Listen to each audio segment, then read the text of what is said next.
In this video, I will show you how to connect Square to DoorDash. First, log into your Square account. Once you're logged in, you will see your main dashboard.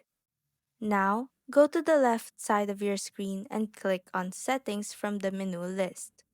In here, select App Integrations. Then, on your screen, you will see a button that says Visit App Marketplace. Click on that.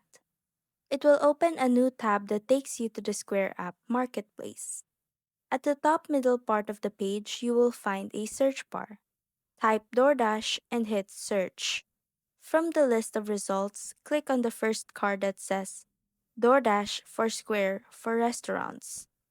Once the page opens, click Get Started and follow the setup instructions to connect your DoorDash account with Square. After completing the steps, your DoorDash and Square accounts will now be linked, allowing your orders and data to sync automatically. And that's how to connect Square to DoorDash.